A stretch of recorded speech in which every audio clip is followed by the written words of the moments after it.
श्रीराम समर्थ। परमार्थ साधणे हाच आपल्या जन्माचा खरा हेतू। द्वैतामध्ये दुःख आहे तर एकामध्ये सुख आणि आनंद आहे। आपण एकामध्ये राहिलो तर आनंद मिळेल। हे जगत पुष्कळ भासले तरी ते एकच आहे। प्रपंचाच्या 10 दिशा आहेत पण परमार्थाची मात्र एकच दिशा आहे। तिच्याकडे आपण लक्ष लावावे। काही न करणे अर्थात मनाने हा खरा परमार्थ होय। परमार्थामध्ये उपाधी मुळीच नाही। नाही म्हणजे किती नाही तर मी सुद्धा तिथे नाही। प्रपंच हा द्वैत आहे, त्याचे अवडंबर मोठे असणारच। आपल्याला आपल्या जगण्याचा अंतिम हेतू जोपर्यंत कळला नाही तोपर्यंत प्रपंच करणे हेच ध्येय आपण समजतो।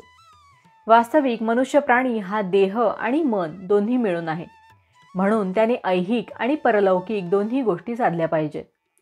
परमार्थ साधणे हाच आपल्या जन्माचा खरा हेतू आहे। व्यवहारात द्वैताशिवाय आनंद नाही, म्हणून परमार्थात मानस पूजेत पहिल्याने मी आणि परमात्मा अशा द्वैताने सुरुवात करावी लागते।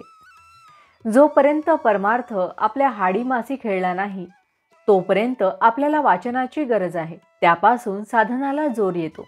मन भगवंताकडे गुंतवण्यासाठी काय करावे हे पाहावे। एक बाप आपल्या मुलाला पोहायला शिकवत होता। बापाने मुलाला पहिल्या प्रथम घोट्या इतक्या पाण्यात आणले, नंतर ढोपऱ्या इतक्या पाण्यात आणले, नंतर थोडे आणखी पुढे आणले आणि एक दिवस त्यांनी मुलाला पाण्यात खेचून घेतले। त्याप्रमाणे आपले गुरु आपल्याला परमार्थ शिकवित असतात।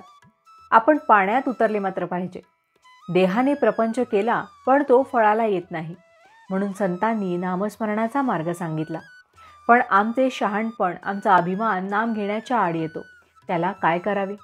हा अभिमान दुसरा कोणी उत्पन्न करतो असे थोडेच आहे।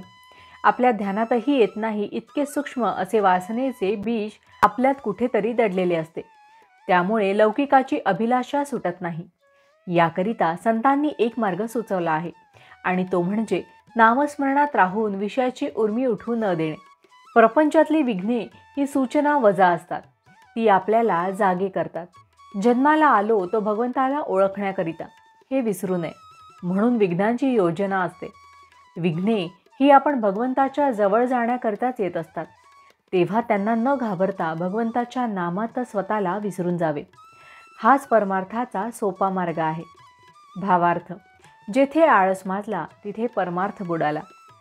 जानकी जीवन स्मरण जय जय राम, महारुद्र हनुमान की जय, समर्थ रामदास स्वामी महाराज की जय, सब संतन की जय।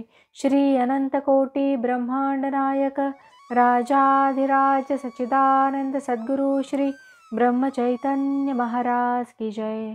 जय जय रघुवीर समर्थ।